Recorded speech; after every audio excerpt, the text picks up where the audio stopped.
네, 안녕하세요. 영어 섀도잉 연습 127일차 시작하도록 하겠습니다.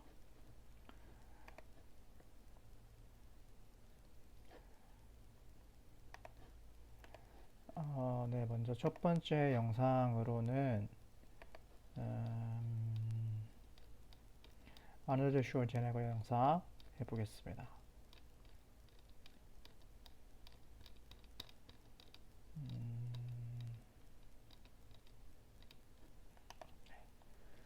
자막은 이제 가리고요. Hi, I'm Jinny. I'm 27 years old. I graduated from Hanyang University. I'm here to talk about success. I'm here to talk about success. Work Work your ass off. your ass off. I hate I hate plan B. Plan B. Don't listen to the naysayers. Don't listen to the Everything naysayers. I ever did, Everything I ever did, the thing that I heard the out thing of that I heard out of people's people's mouths was that's impossible. that can't be done. That can't be done. Or no. Or no, And I didn't listen to I those didn't losers. listen to those losers.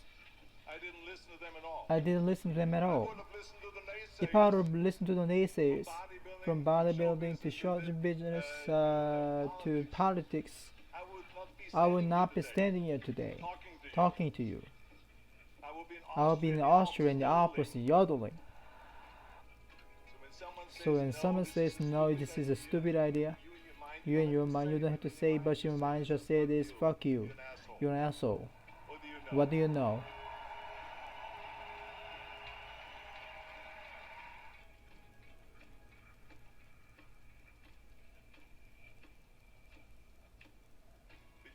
With the age of 20, I went to London. I won the Mr. Universe contest as the youngest Mr. Universe ever. It was because I had a goal. You see, if you don't have a vision where you're going, if you don't have a goal of where to go, you drift around and never end up anywhere. You got to have a purpose no matter what you do in life. You got to have a purpose, have a vision. Work your ass off. There is no magic pill. Muhammad Ali worked his butt off, and I saw it firsthand. And I remember that there was a sports writer that was in the gym. He was working on he was doing sit-ups. He asked him, how many sit-ups do you do? And he says, I don't start counting until it hurts. Now think about that. He doesn't start counting his sit-ups until he feels pain. That's when he starts counting. That is working hard. I went to college. I went and worked out 5 hours a day, and I was working in construction because in those days in Barneville there was no money. We didn't have money for food suppers or anything. So I had to work. I worked in construction. I went to college, worked out in the gym at night from 8 o'clock at night to 12 midnight. I went to acting class 4 times a week. Yes, I did all that. It was one single minute that I wasted. This is why I'm standing here today. It drives me crazy when people say they don't have enough time to go to the gym for 40 minutes a day and work out, or to do something for 45 minutes to an hour a day to improve. If it is a physical improve or if it is mental improve. Imagine you read 1 hour a day about history. How much will you learn after 365 hours in 1 year?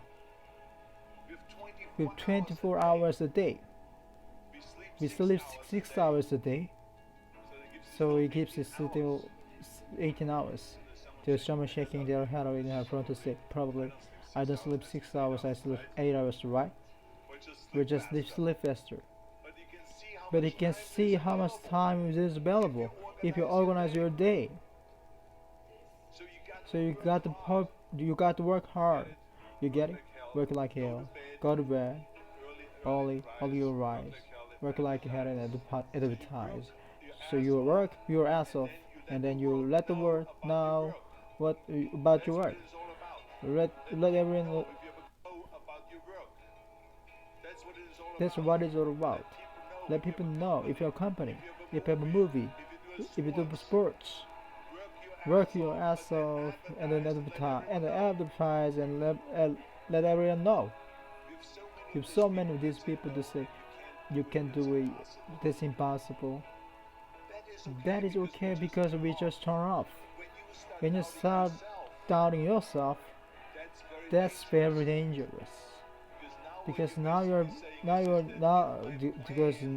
you are saying now what you are basically saying is that if your plan doesn't work, I have a fallback plan. I have a plan B. That means you start thinking about plan B.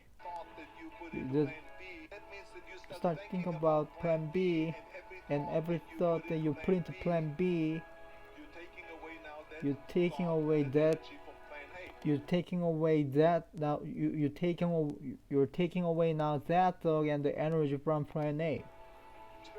It's very important to understand that we function better if there is no safety net, because plan B becomes safety net. It says if I fail, then I fall and I get picked up and I have some they will protect me.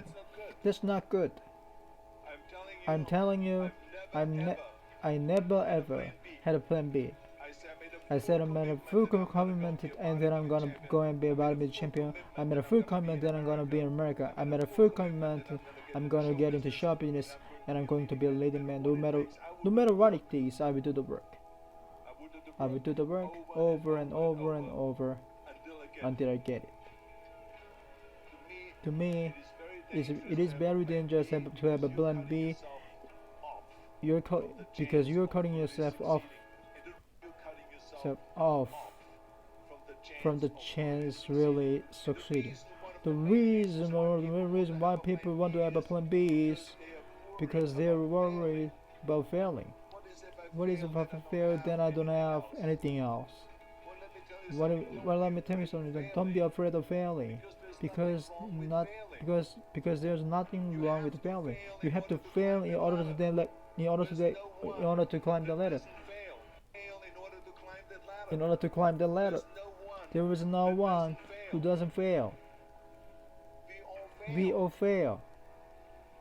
It's okay. What is not okay is when you fail and you stay down. Whoever stays down is a loser.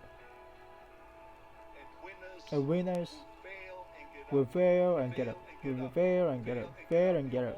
You always get up. That is a winner. That is a winner. I failed in bodybuilding. I lost the bodybuilding competitions. I lost the powerlifting competitions. I lost the weightlifting competitions. I had movies that went to toilet that were terrible. They got the worst reviews. Hey, we all lose. We all have losses. So this is okay.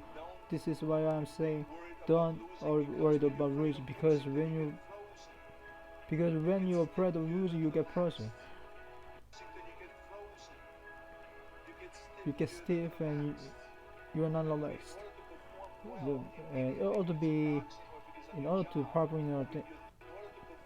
order to perform well in anything, if it is boxing, if it is in your job, or if you're thinking, it's only happening when you relax. So relax. It's okay to fail. Let's just go all out and give it everything you've got. That is all out and give everything you've got.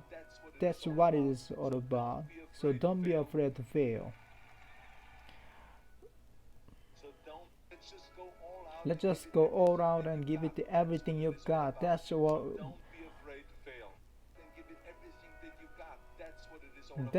it is all about. So don't be afraid of fail. 네, 잘 들었습니다. 네, 굉장히 힘이 되는 말씀이었습니다. 자, 그러면 두 번째로는 오늘도 한 9분대에서 끝났고요.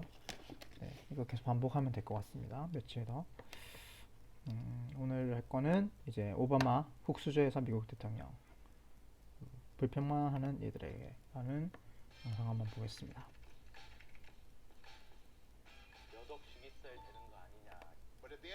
But at the end of the day, the circumstances of your life, what you look like, where you come from, how much money you have, what you got going on at home, none of that is an excuse. There is no excuse for not trying. for not trying.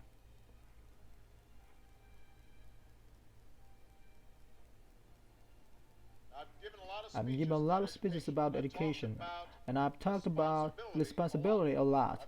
I've talked about teachers' responsibility for inspiring students and pushing you to learn.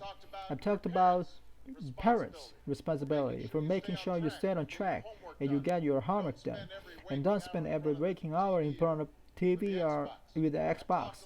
I've talked a lot about your government's responsibility for setting high standards and supporting teachers and principals and showing around schools that are working, where students are getting the opportunities that they deserve. But at the end of the day, you can have the most dedicated teachers, the most supportive parents, the best schools in the world, and none of it will make a difference. None of it will matter unless all of you fulfill your personality. Unless you show up to those schools, unless you pay attention to those teachers, unless you listen to your parents and grandparents and other adults, and put in the hard work it takes to succeed. That's what I want to focus on today. The responsibility each of you has for your education. I want to start with the responsibility you have to yourself. Every single one of you has something that you're good at. Every single one of you has something to offer. And you have a responsibility to yourself to discover what that is. That's the opportunity education can provide. Maybe you could be a great writer. Maybe you're good enough to write a book or articles in newspaper, but you might not know it. Maybe you could be an innovator or an inventor, maybe good enough to come up with the next iPhone or the new medicine or vaccine, but you might not know it until you do a project for your science class. Maybe you could be a mayor or a senator or a Supreme Court justice, but you might not know that until you join student government or the debate team. And no matter what you want to do with your life, I guarantee that you'll need an education to do it. You want to be a doctor or teacher or a police officer, you want to be a nurse or an architect or lawyer, a member of the military, you're gonna need an education for every single one of those careers. You cannot drop out of school and you just drop into a good job. You got to train for it and work for it and run for it. And this is just important for your own life and your own future. What you make of your education will decide nothing less than the future of this country. The future of America depends on you. What you are learning in school today will determine whether we, as a nation, can meet our great challenges in the future. You need knowledge and problem-solving skills you learn in science and math to cure diseases like cancer and AIDS, and to develop new energy technologies and protect our environment. You need in science and critical thinking skills you gain in history and social studies to fight poverty and homelessness, climate discrimination, and make our nation more fair and more free. You need the creativity and ingenuity you develop in all your classes to build new companies that will create new jobs and boost our economy. To build new companies that will create new jobs and boost our economy.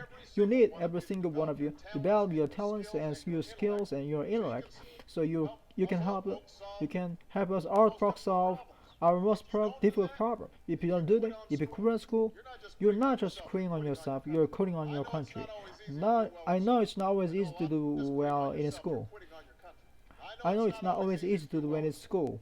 I know a lot of you have challenges in your lives right now to make it hard to focus on your schoolwork. I get it. I know what it's like. My father and my family, when I was a teenager, I was raised by a single man who had to work and would struggle at times to pay the bills and wasn't always able to give us the things that the other kids had.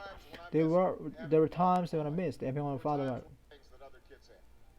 There were times when I missed having my father in my life. There were times when I was lonely and I felt like I didn't fit it. So I wasn't always as focused as I should have been on school. I did some things I'm not proud of. I got in more trouble than I should have. And my life could easily taken a turn for the worse. But I was lucky. I got a lot of second chances. And I had an opportunity to go to college and law school and follow my dream. My wife, my first lady, Michelle Obama, she has a smallest story. Little her parents had gone to college, and they didn't have a lot of money. But they worked hard and she worked hard so that she could go to the best schools in this country. Some of you might not have those opportunities. Some of you might not have those advantages. Maybe you don't have others in your life who keep the sport you than you did. Maybe someone in your family has lost their job and there's not enough money to go around. Maybe you live in a neighborhood where you feel neighborhood where you don't feel safe or have friends who are pressing you to do things you know aren't right. But at the end of the day, the circumstances of your life, what you like, where you come from, how much money you have, what you got going on at home, none of that is an excuse for neglecting your homework or having a bad attitude in school. There's no excuse for talking back to your teacher or cutting class or dropping out of school. There is no excuse for not trying. Where you are right now doesn't have to determine where you will end up. 아세요? 제가 연기전대 전문적인 홈페이지가 필요해서요. 일단 뮤스타코 No one's written your destiny for you. Because here in America, you write your own destiny. You make your own future. That's what young people like you are doing every day all across America. Young people like Jasmine Perez from Roma, Texas. Jasmine didn't speak English when she first started school. Neither of her parents had gone to college. But she worked hard, earned good grades, and got a scholarship to Brown University, is now in graduate school studying public health on her way to becoming Dr. Jasmine Perez. I'm thinking about Anthony Schultz from Los Altos, California, who survived brain cancer since he was 3. He's had to endure all sorts of treatments.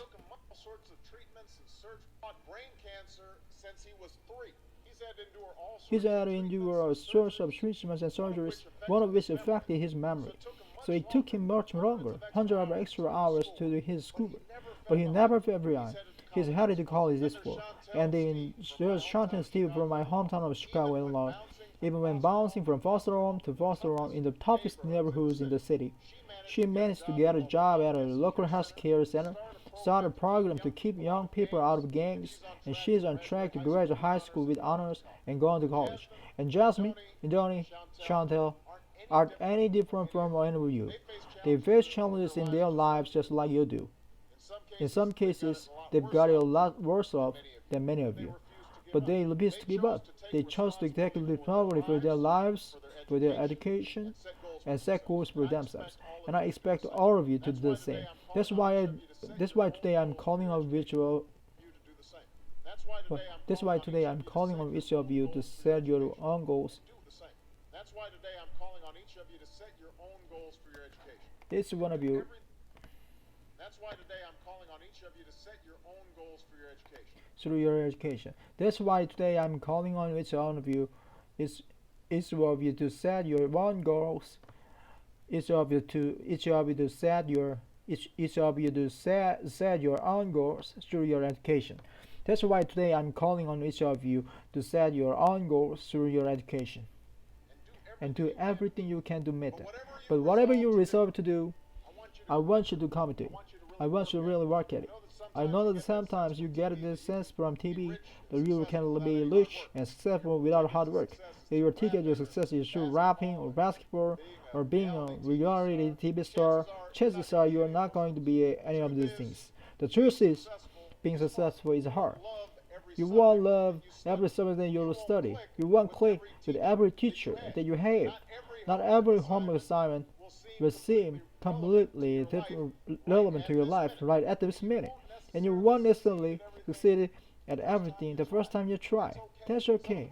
Some of the most successful people in the world are the ones who had the most failures. J.K. Rowling, who wrote Harry Potter. Her first Harry Potter book was rejected 12 times before it was finally published. Michael Jordan was cut from high school basketball team. Cut from his high school basketball team. He lost hundreds of games, missed thousands of shots during his career. But he once said, "I have failed over and over and over again in my life, and that's why I succeeded." These people succeeded because they understood that you don't let your failures define you. You have to let your failures teach you. You have to let them show you what to do differently the next time. So if you get into trouble, that doesn't mean you're a troublemaker. It means you need to try harder, to act right. If you get a bad grade, that doesn't mean you're bad grade. It doesn't mean you're stupid. It just means you need to spend more time studying. No one's born being good at all things. You become good at things through hard work. You're not a varsity athlete. The first time you play a new sport, you don't hit every note. The first time you sing a song, you got to practice. The same principle applies to your school. You might have to do a math problem a few times before you get it. You might have to do a math problem a few times before you get it right. Before you get it right. You might have to read something A few times before you get it right. You might have have to to read something a few times before you understand it. You definitely have to do a few drafts of the paper before it's good enough to hand it. Don't be afraid to ask questions. Don't be afraid to ask for help and you need it. I do that every day. Ask for help. I do that every day. Asking for help is asking for help isn't a sign of weakness. Asking for help isn't a sign of weakness. Asking for help isn't a sign of weakness. It's a sign of strength because it shows you have the courage to admit it when you don't know. Because it shows you have the courage to admit when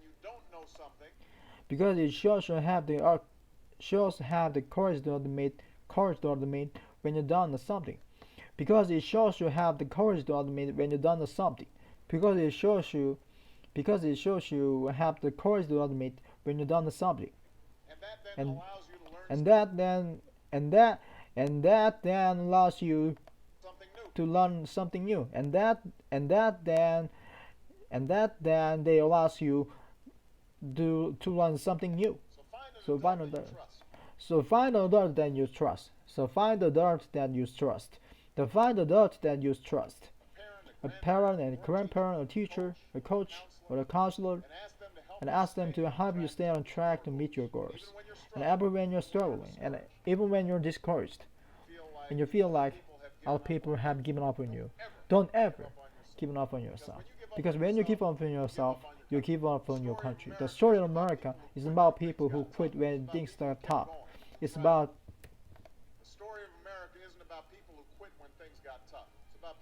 It's about people who kept going, who tried harder, who loved their country too much to do anything less than their best. It's the story of students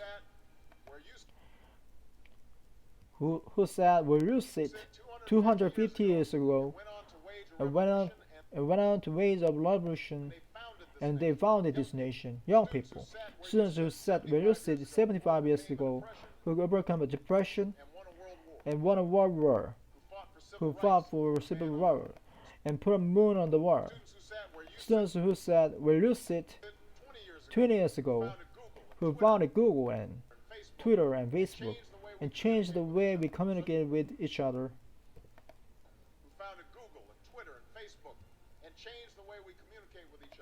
We communicate with each other. We communicate with each other and change the way we communicate with each other. So today, I want to ask for all of you, what's your contribution gonna be? What's your contribution gonna be? What problems are you gonna solve? What discoveries will you make? So I expect all of you to get serious this year. I expect you to put your best effort into everything you do. I expect great things from each of you. So don't let us down. Don't let your family down or your country down. Most of all, don't let yourself down. Make us all proud. Thank you very much, everyone. God bless America. 네, 잘 들었습니다. 지금 또 6분 정도 남았는데요. 그러면 남은 시간에 그 뒤에 또 할 거, 셀레스테 헤들리라는 분의 How to have a good conversation 이라는 또 테드 영상 한번 들어보도록 하겠습니다. 1, 2, 3, 4, 5, 6, 7, 8, 9, 10, all the way 52. That's how many books the average CEO reads. 자, 잠깐 자막을 영어로 좀 바꾸고요.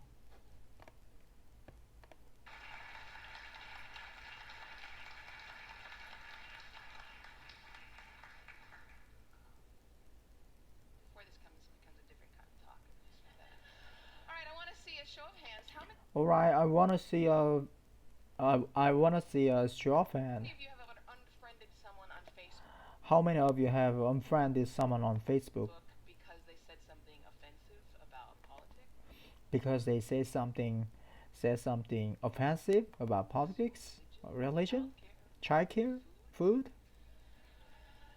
And how many of you know at least one person that you avoid And how many of you know at least one person you avoid because you because you just just don't don't want to talk to them? You know, it used to be that in order to have a polite You know, it used to be that in order to have a polite conversation, conversation, we we just just had had to to follow follow the advice of Henry Higgins the and advice My of Fair Henry Lady. Higgins, Stick to the weather and your health.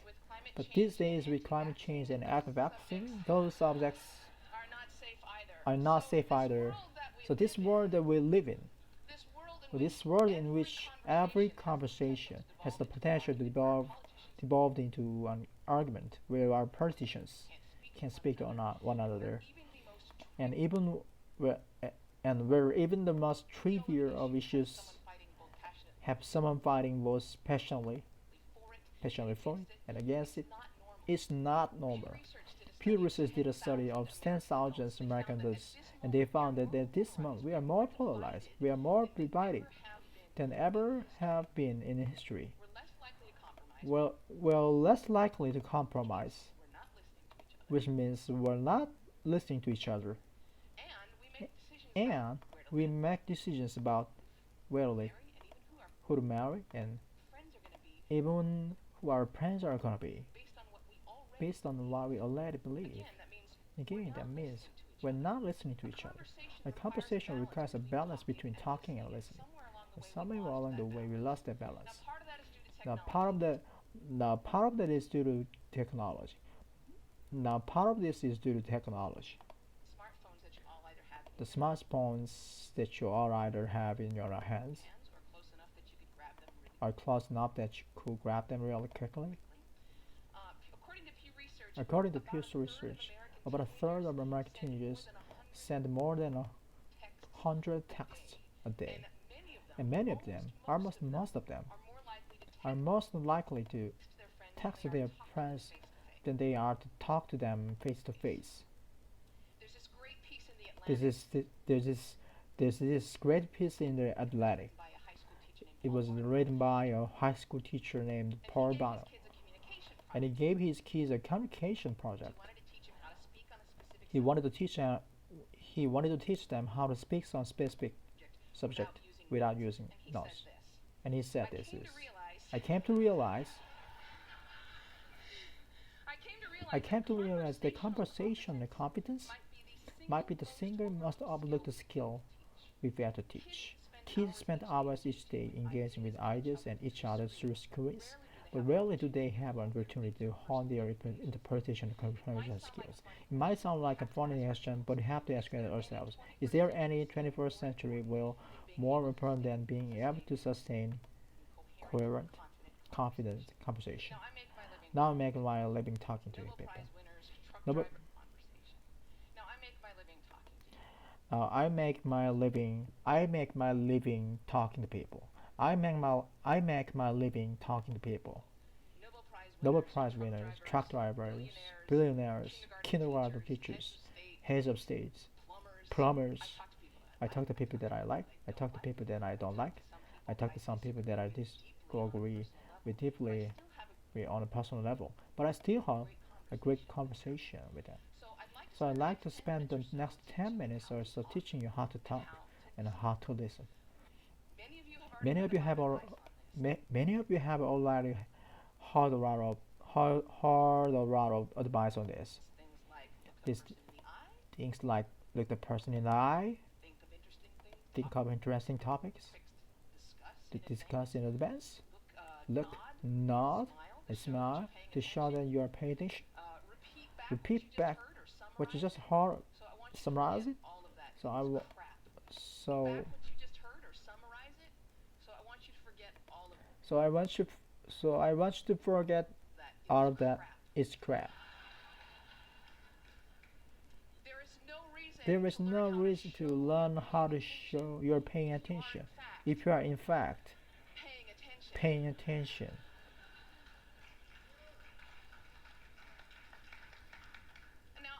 Now, now I actually use the same skills as a professional interviewer that I do in legal life. So, I'm gonna teach you, I'm gonna teach you, I'm gonna teach you how to interview people.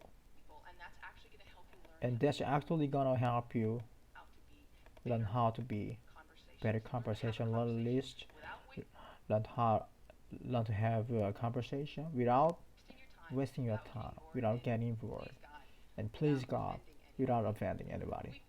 We've all had really great conversations. We had them before. We know what it's like. The kind of conversation where you walk away feeling engaged and like, or where you feel like you made a real connection or you've been perfectly understood. There is no reason why most of your interactions can't be like that. So I will have 10 basic rules. I'm gonna walk you. I'm gonna walk you through all of them. But honestly, if you just choose one of them and master it, you'll already enjoy better conversations. Number one, don't multitask. And I don't mean just set down your cell phone or your tablet or your car keys or whatever is in your hand. I mean, be present. Be in that moment. Don't think don't think about your argument you had with your boss. Don't think about what you're going to have for dinner. If you want to get out of the conversation, get out of the conversation. But don't be half in it and half out of it. Number two, don't pontificate. If you want to state if you want to state your opinion without any opportunity for response or argument or pushback or growth, write a blog. Now, there's a really good reason why I don't allow pundits on my show because they're really boring. If they're conservative, they're gonna hate Obama and food stamps or abortion. If they're liberal, they're gonna hate big banks and oil corporations and Dick Cheney. Totally predictable. Totally predictable. And you don't want to be like that. You need to enter every conversation assuming that you have something to learn. The famed therapist M. Scott Peck said that true listening requires a setting aside of oneself. And sometimes that means setting aside of your personal opinion.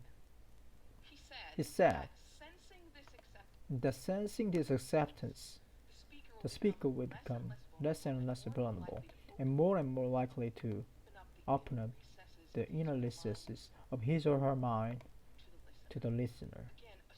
Again, assume that you have something to learn. Be nice. Everyone you will ever meet knows something you don't. I put it this way. Everybody is an expert in something. Number three, use open-ended questions. In this case, take a cue from journalists. Start your questions with who, what, when, where, why, or how. If you put in a complicated question, you're gonna get a simple answer out. If I ask you, were you terrified? You're gonna respond to the most powerful word in the sentence, which is terrified, and the answer is yes I was or no I wasn't. Were you angry? Yes, I was very angry. Let them describe it. They're the ones that know. Try ask them things like, what was that like? How did that feel?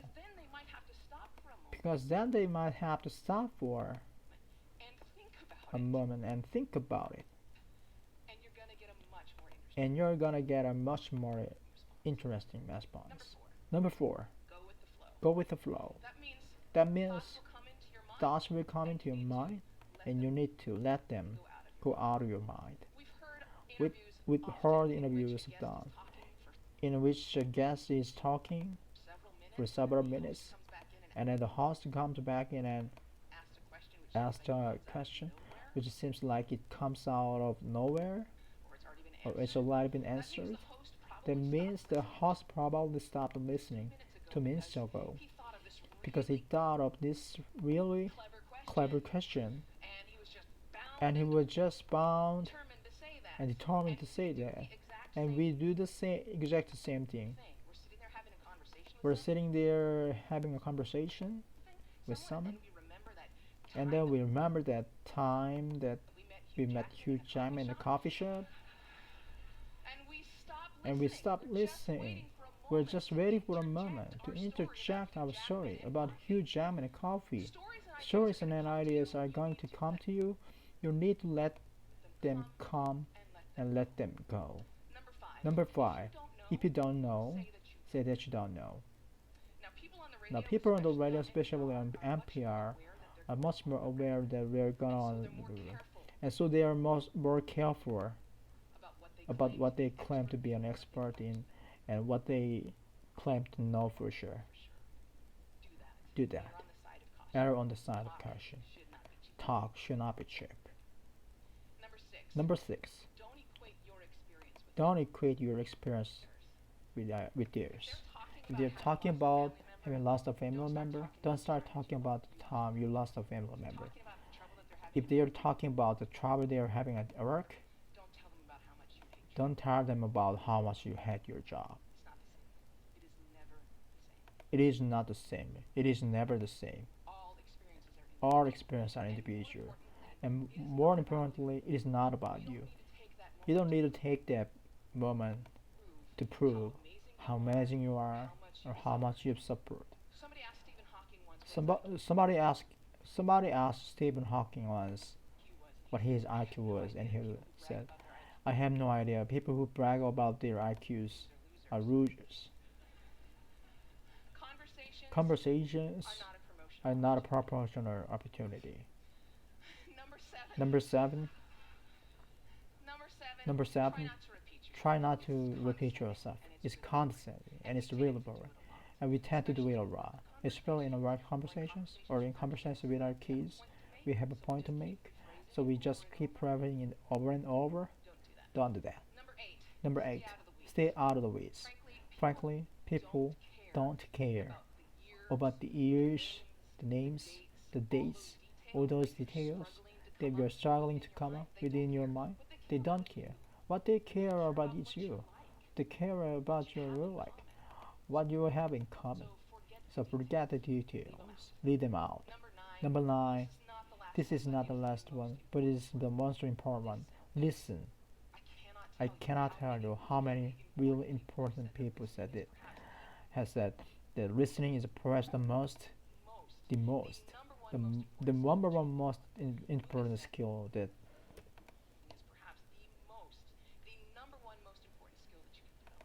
you could develop. Buddha said, and I'm paraphrasing, if your mouth is open, you're not running. And Calvin Coolidge said, no man ever listened to his way out of a job. Why do we not listen to each other? Number 1, we'd rather talk. When I'm talking, I'm in control. I don't have to hear anything I'm not interested in. I'm the center of attention. I can burst on my own identity. But there's another reason. We get distracted. The average person talks at about 225 words per minute. But we can listen at up to 500 words per minute. So our minds are filling in those other 275 words. Now look, I know it takes effort and energy to actually pay attention to someone. But if you can't do that, you're not in a conversation. You're just two people shouting out barely related sentences in the same place. You have to. You have to listen to another. Stephen Covey said it very beautifully. He said, most of us don't listen with intent to understand. We listen with the intent to reply. One more rule, number 10, and it's this one. Be free. Conversation like a is short enough to retain interest, but long enough to cover the subject.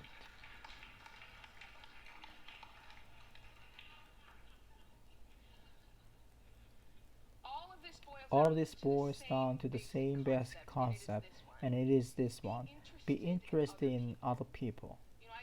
I grew up with a very famous grandfather, and there was kind of ritual in my home. People would come over to talk to my grandparents, and after they would leave, my mother would come over to us. She said, "Do you know who? Do you know who that was? Do you know who that was? Who that was? Do you know who that was? Do you know who that was? Do you know who that was? Do you know who that was? Do you know who that was? Do you know who that was? Do you know who? Do you know that? Do you know who is? Do you know who is? Do you know who that was? Who that was? Do you know who that was?" She was the run-up to Miss America. He was the mayor of Sacramento.